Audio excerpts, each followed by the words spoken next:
Hello, everybody, and welcome to Duffington Talks, episode 7. On a different day, yeah, I don't work on holidays apparently. Yesterday was a bank holiday, today is Tuesday, so different upload day. Didn't make an episode yesterday. And I'm glad I didn't because it allowed me to react to some more material that I've been seeing.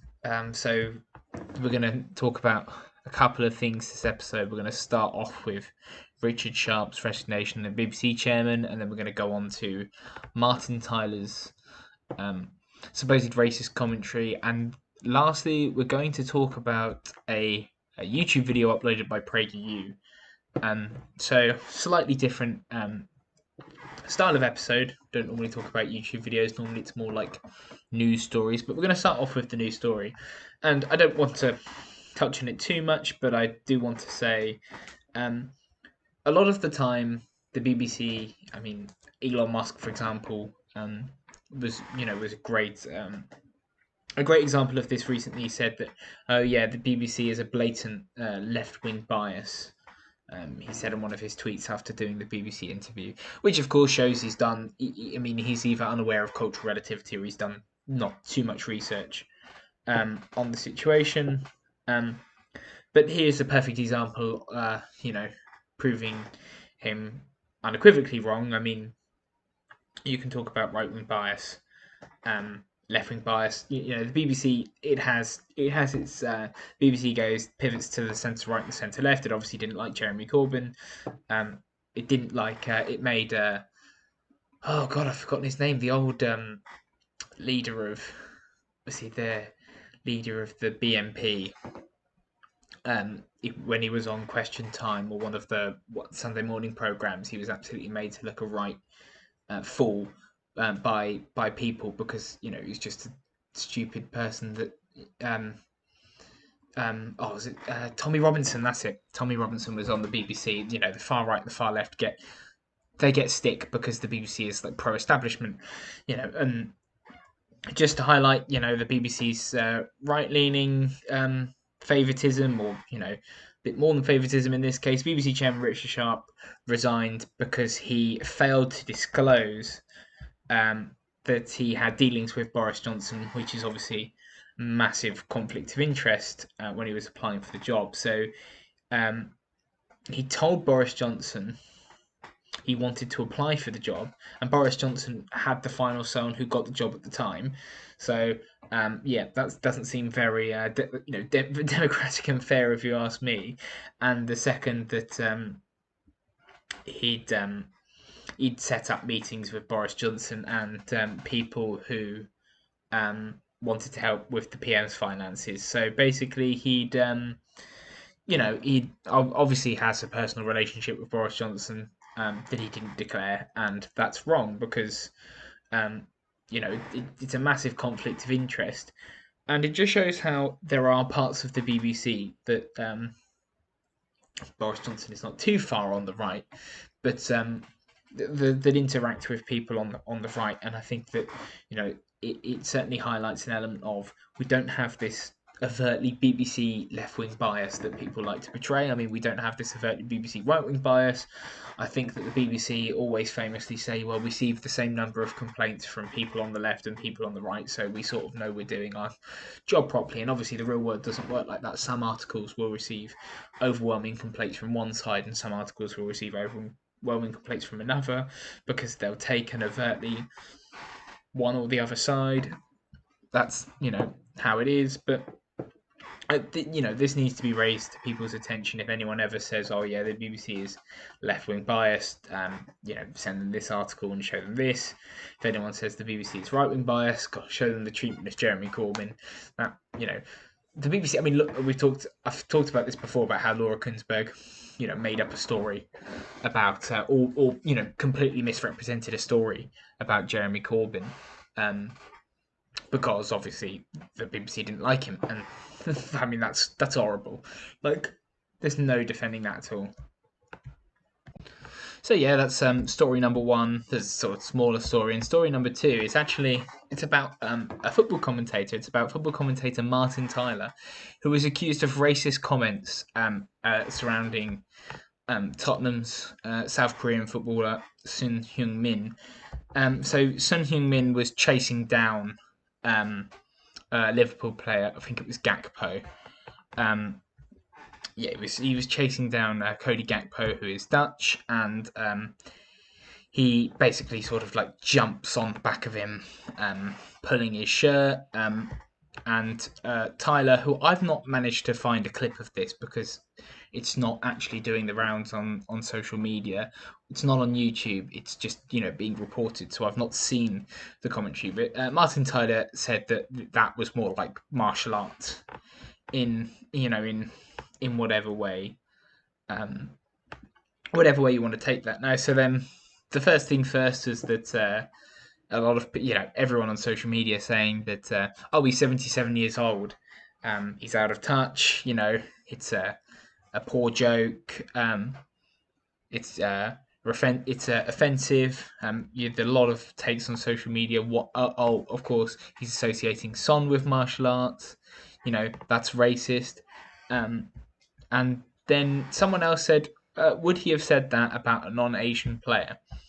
And this is where I want to take the discussion, because an article by The Guardian, left wing, definitely would criticise people for making a comment that racist. Wrote an article, 25 years on, Eric Cantona and the hooligan, the impact of the kung fu kick 25 years on. So Eric Cantona, a French footballer, in a match, it was Manchester United versus Crystal Palace, I believe. And Eric Cantona, who's French, just absolutely kicked this fan. And I've seen it a million times. It is bizarre. It is certainly bizarre. But that has been for a very long time referred to as the kung fu kick. And I mean, the reason why I chose this Guardian article, it was published on the 25th of January 2020. And the BBC also have a video about it on YouTube, but I think that's from slightly less recent than the article. So, just dating this article is that, I mean, even cultural sensitivities I don't think have changed too much from 2020 to 2023. But it's okay to say that Eric Cantona kung fu kicked a fan. That's fine to say. But the immediate association, obviously, with Son is that he was performing martial arts because he's Asian. Now we have to say in the I don't know what in the common used words of football commentators, the sort of fighting style. Obviously, it doesn't happen too often that people fight other people. It's not ice hockey. But I think you just have to look at it, as a broad discourse. So then, is saying that Eric Cantona kung fu kicked a fan, is that also wrong? Because you've got to be consistent.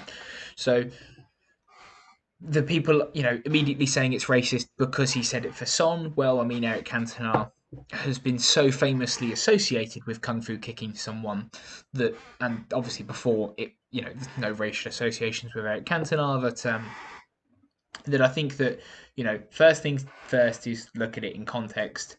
Martin Tyler is 77 years old. Did he mean it racistly? I can't say he didn't, because I'm not, in his mind, or not even racistly. Was it a racial comment? Because, again, I think it would be a very bad joke rather than it being, racist. For purely linking Son to martial arts, again, you can say it's in poor taste to a lot of people in the circumstance, but there's nothing, really, really horrendously wrong about that in the context of Eric Cantona and the Kung Fu Kick. However, again, if you take it out of the context and you say, well, he's picked on the one Asian player, one of not many Asian players in the Premier League, and he's associated him with martial arts, and that's the only association there is in football, then again, that's targeted, that's racist. But we've got to ask that question. We've got to put it into context, and we can take it one step further. as GB News posted a YouTube video 13 hours ago, and God, they took it one step further. They said it was like a battle of ages, like it was the young versus the old because they want Martin Tyler's job. They focused on and from my scrolling of Twitter, I can safely say this certainly was the minority. There was a minority of people that said that Martin Tyler should retire or be sacked. I mean, most people were saying, "God, that's just bad. That's just bad and racist. You know, he should apologise." And and it wasn't even a vocal minority. It was like 1 in 10 was saying that he should be sacked or retire. And GB News have picked up on this, titled a video over it, and said how he's been urged to retire, by like 2 people, over his comment. And then they've twisted it into, oh, it's a young versus old thing where they want his job, so they're trying to say he's being racist because they want him to go. And I'm thinking, oh my lord, like this is why we don't get anywhere in any conversation, because people criticize him for being racist, and then the response to that isn't let's have a look at it in context. Well, actually, the GB News video says, yeah, let's look at it in context. And they give you a bit of context on the Cantona thing, and then they launch into this. They don't consider more than one option. They launch into, no, it's just young people want his job. It's like, no, you've got to consider multiple things. You've got to consider maybe he did mean it racially. Maybe he meant it in the context of Eric Cantona and thought it was an okay thing to say. Maybe he said it with absolutely no connotations at all to either situation. It's just the thing that came to his mind, because commentating is quite quick and fast paced, and sometimes you just say the first thing that blurts out, obviously within reason. He's not using a slur. That's unacceptable, using a slur or something like that. It shouldn't be in your vocabulary. But I think I've likened many a move of someone doing to martial arts before. I mean, I've watched a fair few football matches in my time between two players definitely performing some kind of martial arts, and again, not with racial connotations, because neither of them were Asian, and not a non-targeted thing. It's just the moves that certain people are performing, or we say rugby tackle and so on and so forth, and obviously that's likening it to rugby. So context is king. As always, context is king, and that doesn't mean that putting it in context absolves Martin Tyler of any wrongdoing. It just means that there is a possibility he didn't mean it in that way. Because the first thing you've got to do is, the first thing you've got to remember is that Twitter is this massive echo chamber where a million people say the same thing, and nobody stops to think. And then you've got the other side, which are thinking way too much, because they provide a little bit of the counter context, but the counter context instantly means he's innocent, and that's not how discourse works. The counter context doesn't mean that you're innocent. The counter context just means there is a counter context that exists. So important things to consider. I think that whatever you want to take away from the situation, it's and I think he chose I don't like the word racist, because I think that I don't like the concept of racism in the fact that it's such a narrow. It doesn't really mean anything. We don't use race anymore, and it'll come into play massively with the second video. But we don't. We've moved away from race, but yet everything is racist, racial. It could be a racial comment because he's Asian. I don't think racist. Again, I think racist has to be discriminatory. And this is where you put it in, put it with the context. Is it discriminatory? That's something that I think we have to use the context and then sort of give 3 or 4 meanings, because we can't really know. You can't say what someone's thinking. And the fact that Eric Cantona is so famously known for a kung fu kick as a footballer, and that obviously would be out of the minds of the more recent fans, but definitely in Martin Tyler's vocabulary of football, being around, or possibly as a commentator, most probably as a commentator at that time, considering he's about 77. So it could be old fashioned. It could be that as I've said a couple of times, just to summarise, there are multiple multiple ways we can interpret things, and the only way you move forward is by if the first thing you're doing immediately after something is calling someone racist without trying to um, have a little little look into what was said and into the situation, that's the problem. Because just to be clear, I'm not saying he wasn't being racist. I'm just saying that the blindly 2 minutes after the game saying he's being racist without thinking about it, or obviously devoid of any football context, because the first thing I did was looked up Cantona's kung fu kick because it was so famously in my mind. It's just that is problematic, because then you may call something racist, and if then someone puts it into context, oh, it's not racist. I mean, you've had many times where people people did this for Joe Biden, for example. I know it seems tangential, and it's slightly tangential, but people did this for Joe Biden. When Joe Biden, there's a clip of Joe Biden, I think, in the Senate, in America, saying the N word because he was quoting someone saying the N word, and people clipped it and called him racist. And obviously, devoid of context, it looks like he's just being racist, but he's not. He's quoting someone, and if you watch the full video, you see the quote. When the power of the internet and the fact that we don't sit down and have proper conversations about things because we're all too busy living in our own bubbles, is that we lose the fact that there are multiple different interpretations and meanings that actually are all equally right and wrong. And because obviously what the person actually said, we can't, no one is in his brain other than him. No one is Martin Tyler other than Martin Tyler. So really, only Martin Tyler knows what he said and what he meant. And obviously, he can come out and say, "Oh yeah, I didn't mean it racistly," and be lying. That's another thing.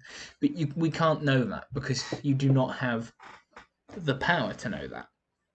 So that's something that I think we're so easily drawn to, this right or wrong, racist or not racist, and there's no nuance or middle ground. Or maybe it was a little bit racist, but also it came to his mind because he was Asian and because of Cantona, or because he was Asian, or because what he did looked a bit like martial arts. There can be multiple different things, and also there's not just one reason why something may come to someone's head. Very complex situation, perfectly illustrative of the way that discourse goes at the moment, where it's just, oh, he's racist. No, he's not racist. You're all ageist. It's like everyone has to be something rather than people just can't have a conversation. We love labels. We love labels way too much. As Jan Neferdim Peterson said, we have like this obsession with borders. I can't remember exactly how he phrased it. He was talking about cultural hybridity, and he said it's like this border fantasy, where we love putting things into borders as humans, or in the modern age specifically, and it's a massive problem. And yeah, I think I can. At the time, I didn't really see it, but now, like in certain discourses, you can certainly see it. It's either you're racist or you're not racist. There's no in between or grey area. We love our categories at the moment, and that swiftly moves on to the third and final talking point of today, and it's a video by PragerU. The video is titled, and I would certainly recommend, it's only 4 minutes and 46 seconds long. I would recommend going away now, stopping and watching it. Well, in a second, obviously. The video is titled, "If You Can Choose Your Gender, Can You Choose Your Race?" by PragerU, published on the 26th of April 2023. So yeah, I'm a bit behind on this one, but I've only just seen it. I've watched it. I'm going to sort of break down the main thrust of what the video is saying and then talk through it. So if you go away now and you have a watch of that, you go now, and then if you've just watched it, welcome back. If you've not watched it and you're still listening without watching it, hey ho, because I'm going to try and break it down anyway, just to give clarity. So you have PragerU. PragerU's, I think it's Man on the Street is the sort of selling point that well, not the selling point, the branding they go for. It's Aldo Butazzoni, if you actually say his name correctly. Alto Butazzoni is probably how he says it as an American. I say his name correctly. What I mean is like he's got an Italian American name. Or he's got an Italian name or a name of Italian origin. Wow, I can't just stuttered over that one. He's got a name of Italian origin, but you know how Americans don't say their name. He apparently only has 82 subscribers on his own personal channel and 25 videos. But a load of his shorts have no views. Wow, it's just I've literally just scrolled onto his personal channel is linked because obviously does the PragerU thing and then makes shorts. And you know, he's a PragerU personality. I've seen him on. He's in multiple PragerU videos, and he does the rounds on the short clips.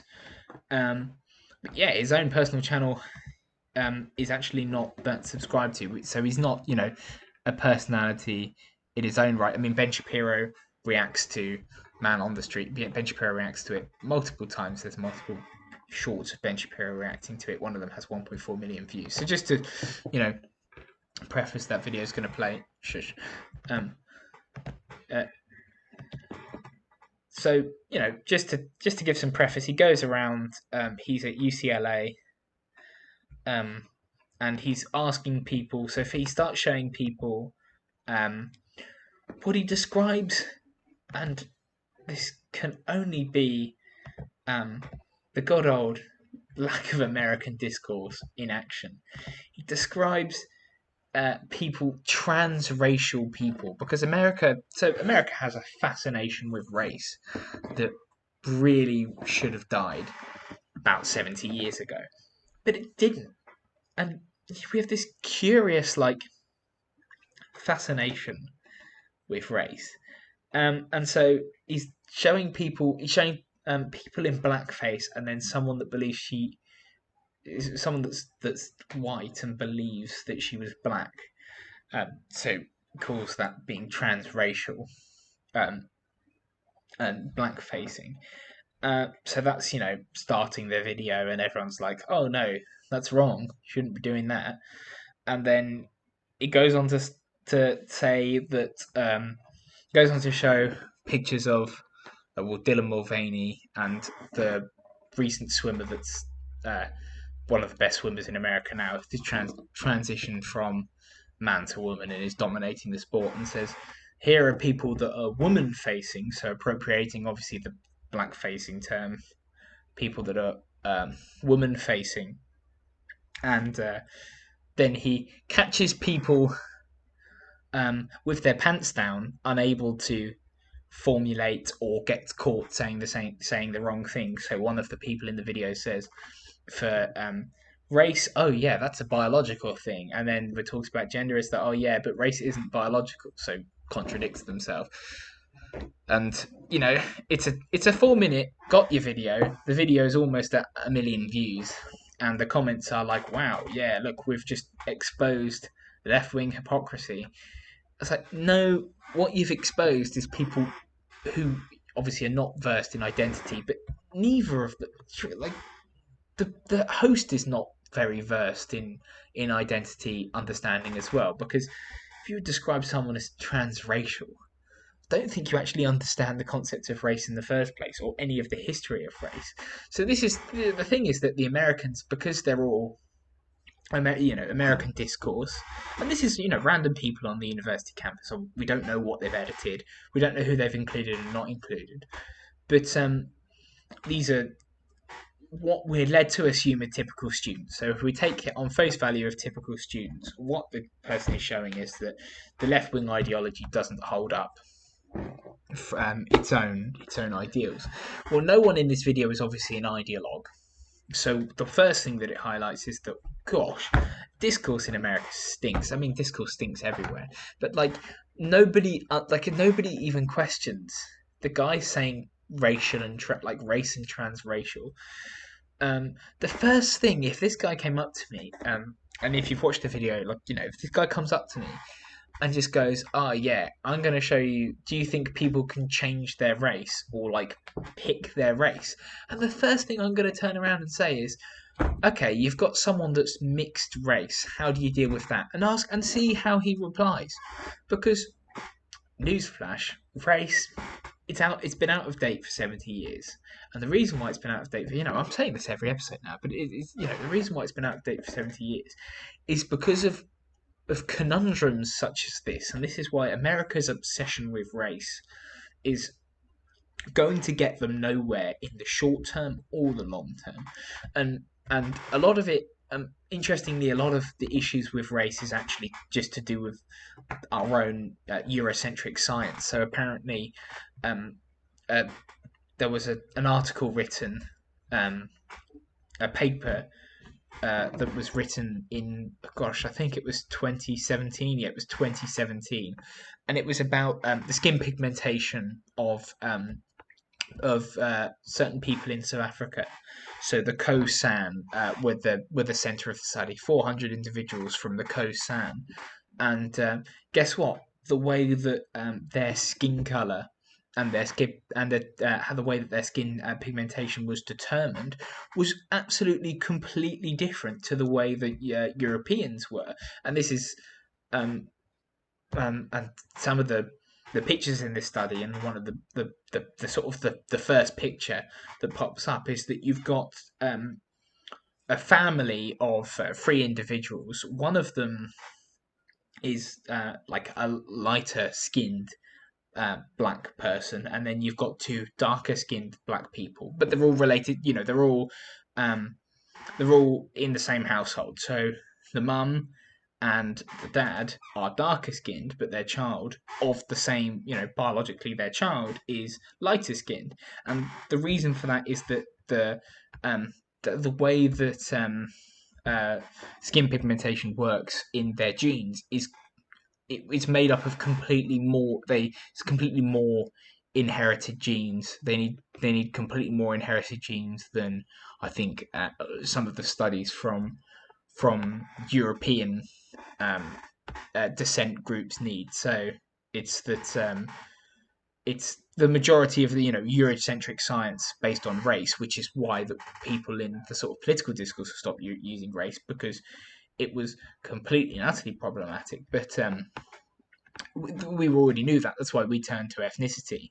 But obviously, scientists are still studying race, and they're finding that, hold on a second, well, this is why you have people of actually different skin color, because the pigmentation works completely differently.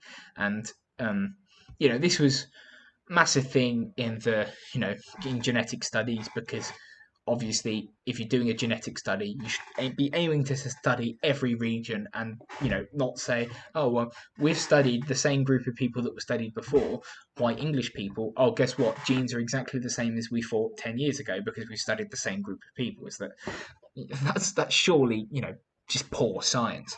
So obviously, you know, big science and big scientific breakthrough in terms of studying race, instead of studying genetics, sorry. And the reason why, slip of the tongue, the reason why then this complicates the issue of race is that, well, if you're basing race surely on something that's based on skin color, in a situation where, you know, you've got someone who is actually a different skin color, and you're basing it on something as, I mean, essentially, it's biological. Yes, I guess it's technically biological, but it's observational. Is what it is, more than biology. Biology aids the observation, but then you can categorize people in the same family who have different skin colors. And what are they, different races because they're technically got different skin colors? And this is without the whole issue of mixed race.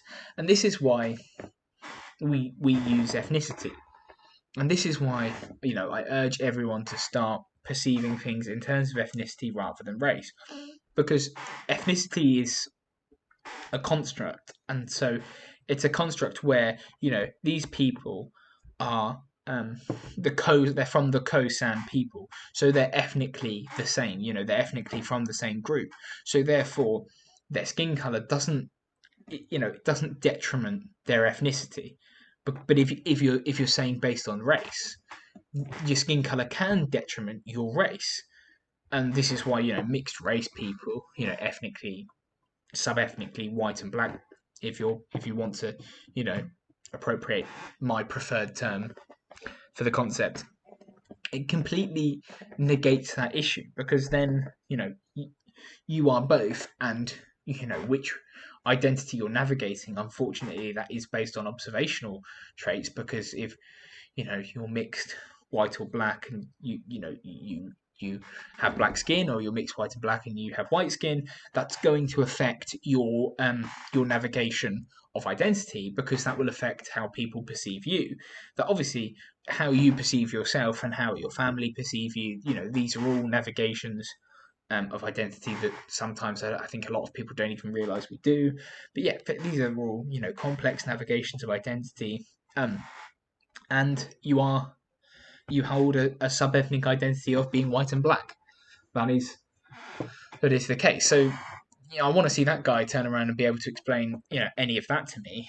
This is the first issue. Transracial race is an observational trait. So if you to use, and obviously just as a to absolutely state for the record, this is an exaggerated example.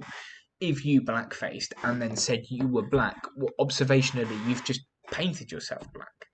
That's you're not black, and obviously this is taking an extreme of an example. I'm not even straw manning, because I've seen people on social media that are transracial, and so I'm obviously, some people say that. And there was one person that was famously said that they were Korean, and that is an issue of itself, and it's why people feel that they are going to invoke this identity, and becoming X in any becoming X or Y in any sort of group requires more than just looks. And if you base things solely off of looks, well, no identity is solely based off of looks. I mean, we sort of, again, we have this obsession with race, specifically in America. I think that not too much in England, but that might be me just putting my head in the sand and pretending that we don't. So maybe looking over things too much. But in terms of that issue, that's the first thing, is that, well, what does it mean to be transracial? What does race, what is race? Well, it's an observational trait first and foremost. So, if this person is invoking an ethnicity of being Korean when there's not much, observational. There's not an observational factor that indicates that they're Korean. That they might not even speak Korean, or engage in Korean culture. So then why are they doing that? You got to look at the motivation behind that, and the purpose that it holds in the discourse. So transracial, I'd say more transethnic than transracial. That's obviously the first half of it. It's problematic, but for the reasons that the guy isn't even realizing. And so then this is why we get into then transgender. So if we're breaking transgender and transsexual down into two different components and comparing race, so essentially the guy's comparing race to gender and saying that they're inherently biological, therefore they can't be changed. Can you be ethnic? Can you be trans-ethnic? Yes, you can. And I would say you can be trans-ethnic because it depends on a whole bunch of different factors that are a lot more nuanced than I think we even consider. So if you are, and I think a good example of this that I can think of right off the top of my head is if you're from Qatar, for example. Obviously, I don't know why I said obviously there. Qatar is it's got an indigenous, the current population of Qatar compared to the actual indigenous population of Qatar, and I'll call them indigenous for a specific reason, is that the indigenous population of Qatar is makes up 30% of the population of Qatari citizens, but there is a very weird Qatari identity based around based around the nation that sort of navigates past this indigenous identity. So, indigenous Qataris and non-indigenous Qataris are still Qataris. Obviously, there is a sub-ethnic divide there. So, if you're thinking about being ethnically Qatari and what does that mean? Well, your nation, like I think we looked at last week with the definition of race, nationality does come into that. Your nation can be perceived as an ethnicity, and if you perceive, what it means to be ethnically Qatari, and that's not as a determinant of being indigenous or not indigenous, but as being, a citizen of the nation, then yeah, you can change your ethnicity. Obviously, again, this is all to do with discourse and perception. So whether people accept that or don't accept that, well, in Qatar, it's accepted. So therefore, you can be a trans ethnic person if you've transitioned from, and this is on some levels because ethnicity works on so many levels, but yeah, that is perfectly possible. So can you be transgender? Yes, in the same concept. Transgender, again, it's it's probably equally as under, not theorized, because obviously there's a lot of gender theory and gender anthropology. It's probably the fact that the discourse there, as with ethnicity, is just non-existent, because people are all too busy playing the got you over. Oh, look, you're a hypocrite, so you can't actually be. You have to be um woman facing, because you've just proved the same thing. You've just proved yourself a hypocrite, and you've exposed the left wing ideologies. That it's obviously a lot more complex than that, and people, I don't even realize they understand the nuances and complexities. But yeah, just to break down transgenderism, is that if you want to put a biological marker, use sex. Sex, you can't change your sex because you can't change your chromosomes. You can't change your bone structure. So if you've developed, women have larger pelvises and obviously different chromosomes, you can't change your chromosomes. Intersex, again, is an actual thing that does not, if you have, was it XXY, if you're a hermaphrodite, that is in itself technically a different sex.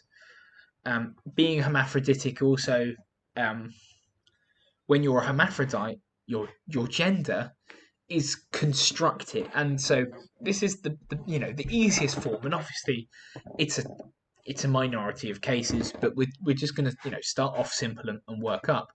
If you are a hermaphrodite, you essentially choose your not you choose your gender. Your parents choose the gender to raise you.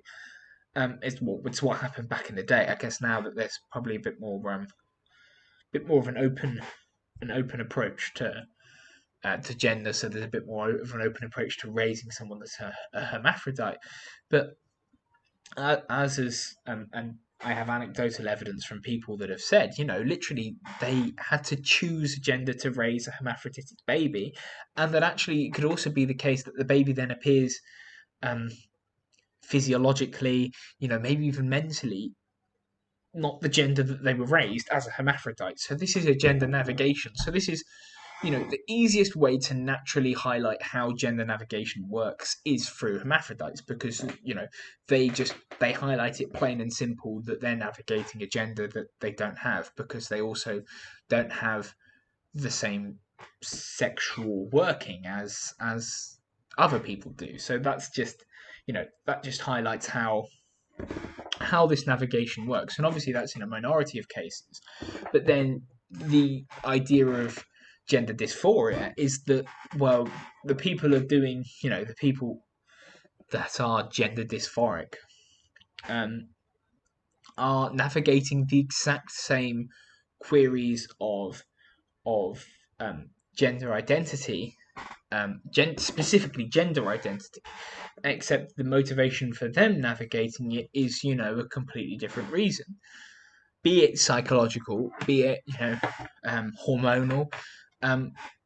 These are things that are not really, well, to my knowledge, they're sort of being explored, but again, very tentatively, and people are keeping it more political than anything else. But these are things that need to be explored. It's like Neil deGrasse Tyson is a big sort of person of saying.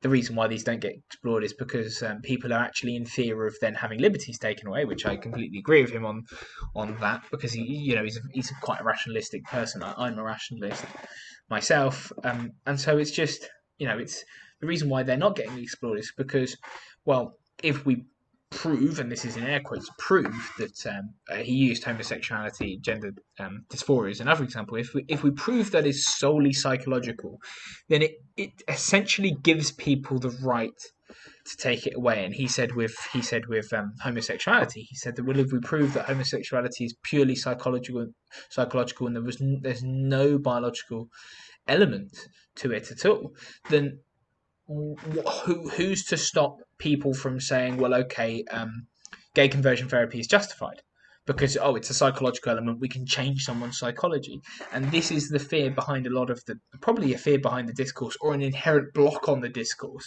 is that people are unable to approach that. And this is why, if you think about a lot of the discourse, everyone is playing defense. Hence why we have mudslinging terms, which are pretty much grouping anti something. If you're woke, you're in now the modern discourse of being on the right. Woke is a negative term in the same way that transphobic and racist are negative terms. They're two people negatively terming things. Now remember, 5 or 6 years ago, woke was a term used by the left to show that they were awake to the political issues, so it was a positive term. But with the more and more defensive form of discourse that we're getting into, people are entrenching themselves, but they're not entrenching themselves for anything. They're just entrenching themselves against what they're not. So people don't say I am, or they do say I'm gender affirming. But people don't often describe themselves as gender affirming. They're more likely to describe someone as transphobic rather than someone as gender affirming, or is it reaffirming? That's my mistake on the specific terminology. But people on the right don't, there's not a positive catch-all for people on the right. They just say, well, I'm anti-woke. So you're anti something negative rather than pro something positive. So that perspective inherently affects the discourse. And, appropriating Neil deGrasse Tyson's approach for gender now is that if people prove again in air quotes, prove that gender is psychological, it then gives all of these people the right to take away people's liberty because they believe their opinion is correct. And it's that, that's not how identity formation works ever. If you live in a democratic, a free society, again, you can form identity via discourse just as, you're as free to form your identity via discourse just as much as they are. That doesn't mean that you can then impose your formation of identity on other people because you believe you are correct, because you're just arguing a subjective against a subjective.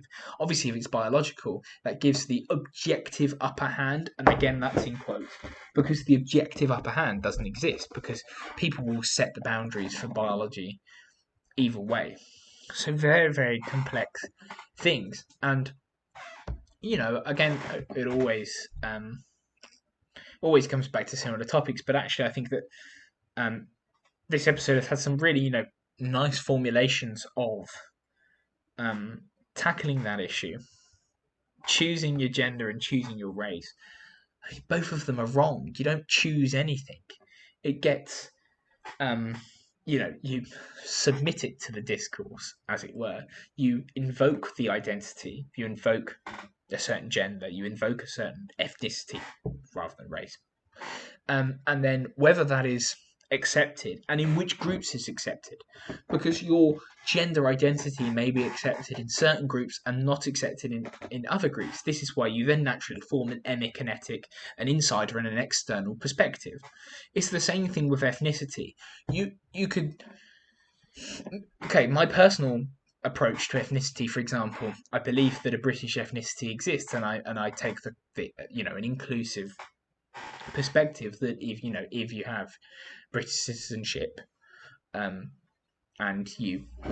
one of my things is habitation, and you live in Britain, you are British, regardless of other. I prioritize, and if you can speak English, I prioritize some factors over other factors. However, people perceive being British as being white, and so that's the inside. And these are all no one is right or wrong because it's a perception.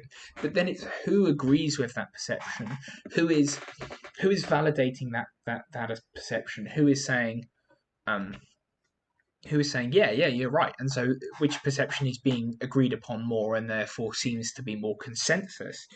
That, I think, is this is the tricky thing with identity, that we're not there yet because not enough people are aware of this.